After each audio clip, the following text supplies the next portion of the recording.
බුදු පිළිමේ ආරක්ෂාව තහවුරු කරනවා සියලු උපදෙස් පොලිසියට ලබා දීලා තියෙනවා. නායකතුමා ගරුකතාවතුමා පොඩි පැහැදිලි කරගන්න. දැන් මේ රටේ මෙච්චර ගරු සභානායකතුමා ඔබතුමා අපිට කතා කරන්න යන්නේ.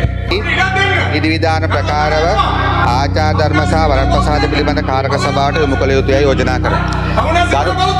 ගරු සභාව එකකද මම ඉදිරිපත් කරා කරු කතාව.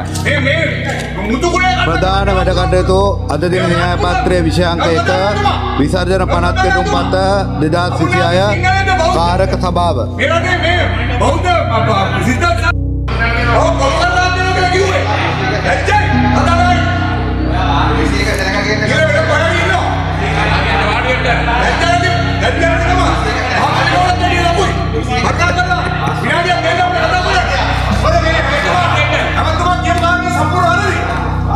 විදේශ බෝල් පොයින්ට් සජීව බතුමා පොයින්ට් මොකද? ඔබතුමාගේ 92A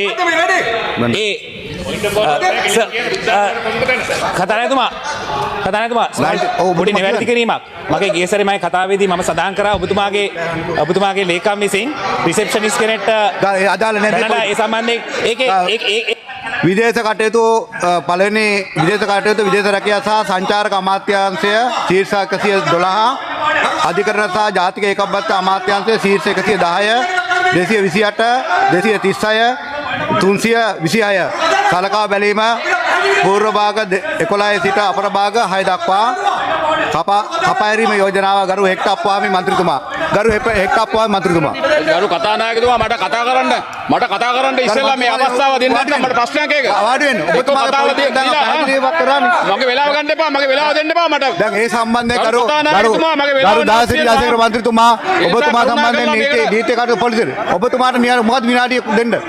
ඔබතුමා පොයින්ට් එකක් නැහැ ගරු මන්ත්‍රීතුමා. පොයින්ට් එකක් නැහැ කතානායකතුමා. පොයින්ට් එකක් නැහැ. ගරු කතානායකතුමා මගේ වෙලාව පොයින්ට් එකක් නැහැ. වහම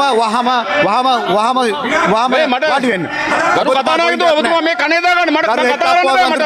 මේ සද්ද හින්දා කතා කරන්න බෑ මට අවස්ථාව දෙන්න. මේකට අවස්ථාව දෙන්න. මේකට අවස්ථාව දීලා දෙන්න මෙතන. ගරු මන්ත්‍රීතුමා මගේ වෙලාව ගණන් ගන්න එපා. දැන් මොකද හේතුව රටේ ප්‍රධාන ප්‍රශ්නයක් කතා කරන්න. ඒකට අවස්ථාව දීලා ඉන්න. ඒ සම්බන්ධයෙන් අවස්ථාව දීලා ඉන්න නැත්නම් ප්‍රශ්නයක් මේක. සුජේ සේරසං මට කියන දේ වෙන්නේ නැහැ. මට කියන දේ සර් 92A මෙම්බ මේ ඉනි එක මේ සමග මම කියන බුද්ධ ආගම ප්‍රමුඛ ස්ථානයේ දෙන්න ඕන කියලා විවස්ථාවේ තියෙනවා. ඒ අනුව ඔබතුමාට ගරු මන්ත්‍රීතුමා හෙක්ටප්පා මන්ත්‍රීතුමා ඔබතුමාද ගරු පොයින්ට් ඔබතුමා පොයින්ට් එකක් නැහැ. ගරු කතානායකතුමනි මගේ වෙලාව කිසිම කෙනෙකුට විනාඩියක් ගරු කතානායකතුමනි විනාඩියක් දෙන්න නැත්නම් මම කොහොමද කතා කරන්නේ? මම කතා කරන දේ ඇහෙන්නේ නැහැ නේ. මම කතා කරන දේ ඇහෙන්නේ නැහැ. අවස්ථාව දීලා ඉන්න විනාඩියක් දීලා ඉන්නකෝ. පළමුවෙන්ම මගේ කතාව පටන් ගත්තී මම දයාසිරි මැතිතුමා කියන්න ගිය යෝජනාව කියමින්ම පටන් ගන්නවා.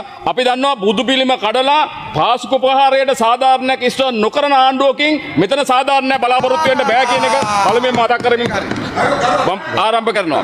ගරු කතානායකතුමනි